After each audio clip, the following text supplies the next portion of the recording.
Tollywood నటసింహం Hindupuram MLA Nandamuri Balakrishna ఒకవైపు సినిమాలు మరోవైపు రాజకీయాలలో దూసుకుపోతున్నారు. ఎప్పుడూ ప్రతి పార్టీ మీటింగ్ లో చురుకుగా పాల్గొనే బాలయ్య ఇటీవల రాయలసీమలో జరిగిన సూపర్ 6 సూపర్ హిట్ సభకు హాజరు కాకపోవడంతో అభిమానుల్లో కలకలం రేగింది. ఇక ఈ సభలో ఆంధ్రప్రదేశ్ మంత్రి పయ్యావుల కేశవ్ మాట్లాడుతూ బాలయ్య గారు కాస్త అనారోగ్యంతో ఉన్న కారణంగా సభకు రాలేకపోయారు అని ప్రకటించారు.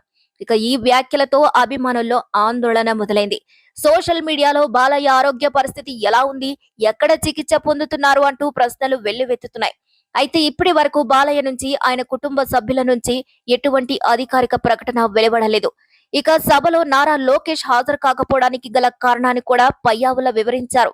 నేపాల్లో చోటు చేసుకున్న హింసాత్మక ఘటనల నేపథ్యంలో అక్కడ చిక్కుకుపోయిన భారతీయులను రక్షించేందుకు లోకేష్ మానిటరింగ్ చేస్తున్నారని చెప్పారు.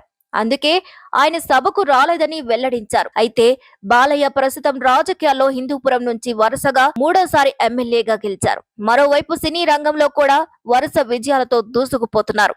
ఇప్పటికే 4 హిట్ సినిమాలతో దూకుడు చూపిన ఆయన ఇప్పుడు అఖండ 2 సినిమా షూటింగ్ లో బిజీగా ఉన్నారు. ఈ సినిమా ప్రేక్షకుల ముందుకు రావాల్సి ఉండగా విఎఫ్ఎక్స్ పనుల కారణంగా ఆలస్యమవుతుందని చిత్ర బృందం ప్రకటించింది. అయితే రిలీజ్ డేట్ మాత్రం ఇంకా వెల్లడించలేదు. అయితే మాస్ లో భారీ ఫాలోయింగ్ ఉన్న బాలయ్య స్వల్ప అనారోగ్యానికి గురయ్యారని తెలిసి అభిమానులు ఆందోళన వ్యక్తం చేస్తున్నారు. ఇక బాలయ్య ఆరోగ్యం బాగుండాలని సోషల్ మీడియాలో ప్రార్థనలు చేస్తున్నారు. త్వరలోనే ఆయన ఆరోగ్యంపై అధికారిక క్లారిటీ వస్తుందని ఆశాభావం వ్యక్తం చేస్తున్నారు. మొత్తానికి సూపర్ 6 సూపర్ హిట్ సభకు బాలయ్య రాలేకపోవడం ఆయన ఆరోగ్యంపై ఊహాగానాలకు దారితీస్తుంది. అయితే అభిమానులు ఒక్కటే కోరుకుంటున్నారు, తమ నట సింహం త్వరగా కోలుకొని తిరిగి ప్రజల ముందుకు రావాలని. మరి ఈ వీడియోపై మీ అభిప్రాయాన్ని ఖచ్చితంగా కామెంట్ ద్వారా తెలియజేయండి. మరిన్ని వీడియోస్ కోసం మా ఛానల్ ని లైక్ చేయండి, షేర్ చేయండి, సబ్స్క్రైబ్ చేయండి.